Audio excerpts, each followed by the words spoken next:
We are told that the first true power tool was invented in 1895, when a German company combined an electric motor with a manual drill. The drill weighed 16.5 pounds and required multiple operators. It wasn't until 1957 that a company called Bosch began designing power tools in bulk that were both economical and powerful. So then how did our historical ancestors, a more primitive, underdeveloped people, design and build some of the structures we encounter? What about all the gigantic monolithic stones we encounter that have been cut with such precision? Ask yourself, could you repeat this today with the arsenal of equipment we have at our disposal? And what about the magnificent ancient stepwells of the East? Stepwells, we are told, were multi-storied wells built by our primitive ancestors as ways to preserve the water supply during droughts. But look at the intricacy and complexity of these structures. Look at the glory and the finesse. Look at the geometric precision. All dug out and crafted from using hand tools. Yeah, right. What about the gigantic canal networks we find all over the world? The Erie Canal in America was allegedly built between 1817 and 1825. There were no civil engineers in America at this time. The people responsible for planning construction were novices, we are told. The canal is 12 meters wide and 4 meters deep. The Erie Canal spans 363 miles. But this was not just a case of digging each day for the Irish immigrants and their oxen companions. They had to fell hundreds of trees as they passed through the virgin forest. They had to build complicated aqueducts and locks, and they had to pass through the Niagara Escarpment, an 80-foot high wall of hard limestone.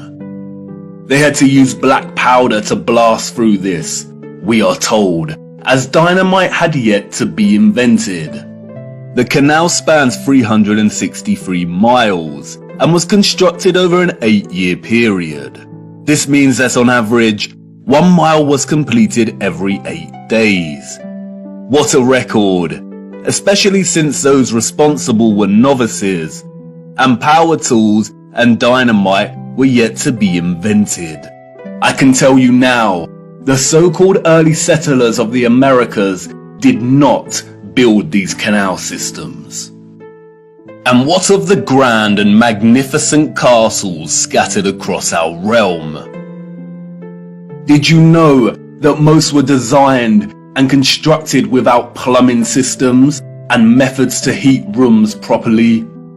The royal and the elite of the past were content without having the accessible necessities of survival, just as long as they could live within the grand and the glorious, while the peasants, in their modest abodes, enjoyed warmth throughout the long dark winters?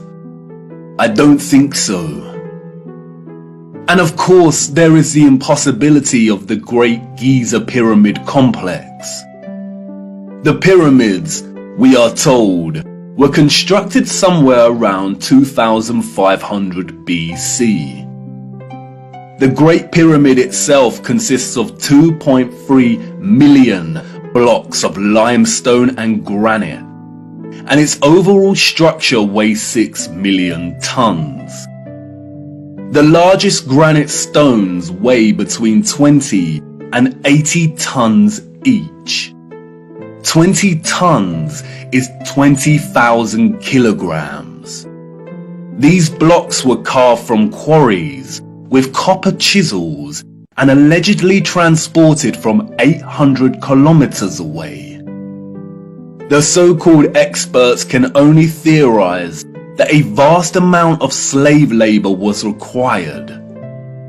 Being gullible and falling for the official narrative of slave labor is one thing, but can someone please explain how the air shafts of the Great Pyramid align so neatly with the circumpolar stars?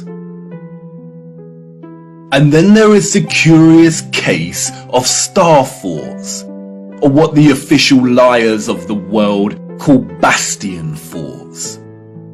Developed in the late 15th and early 16th century, these forts, we are told, were designed during an era of gunpowder and the cannon. The geometric design offered a nation's military protection against blind spots during conflict. Of course they did. We all know that the best protection during war is to design a fort with such precise geometric patterning. Has any real historian ever stopped to think just how perfect the geometry is here? Our primitive ancestors did not have the technology to view structures from above, but they still managed to achieve this? Give me strength. There is no way.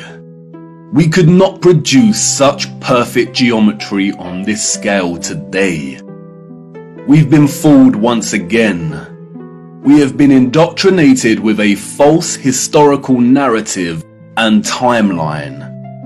And, like the silly heliocentric model, all it takes is a closer look at this narrative and things soon start to fall apart, and the lies become so blatantly evident.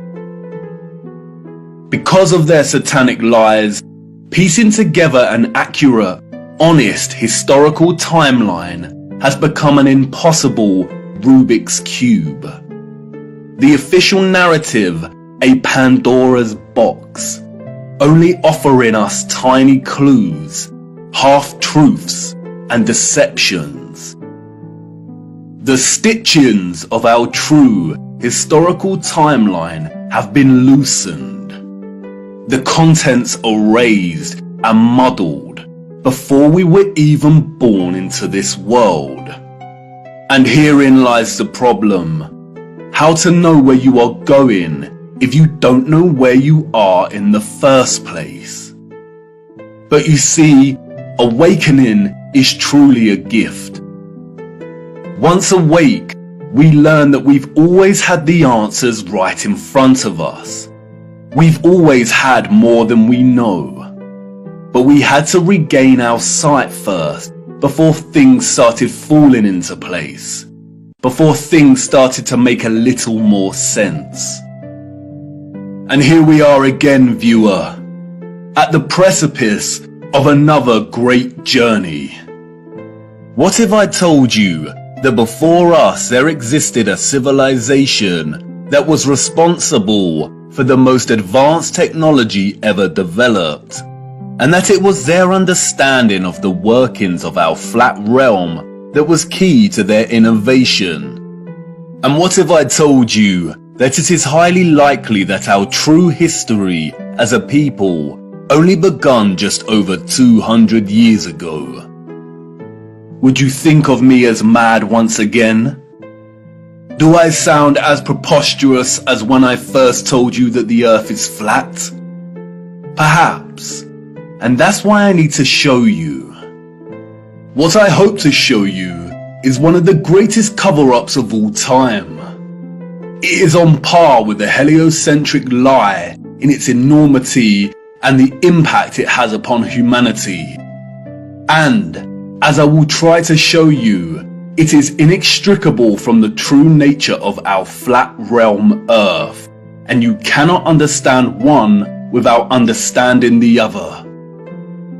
We cannot waste time, for we must journey in search of lost time. At its heart, this is a story about deception. It is also a story of endings and beginnings, of death and rebirth. And please bear with me. Due to the deceptions and falsities underpinning our historical narrative, this story cannot be told in a linear fashion. We need to go back and forth in time to really draw out something that brings us a little closer to the truth. It is also imperative to understand that, like much contemporary science, history as a discipline was corrupted a long time ago. At its most innocent, a lot of established historical narrative is guesswork. But at its worst, it is a set of lies agreed upon, as the so-called Napoleon put it so succinctly. We are going to be digging in the dark. No historian will be there to help us. We are alone in this journey. Our journey is a hunt for things buried in plain sight. And things may become a little uncomfortable at times, but it is necessary.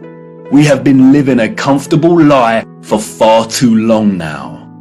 Come on, jump in and put your seatbelt on. For to understand our place in the world, we need to do the unthinkable. It's time for us to take a journey back to the future.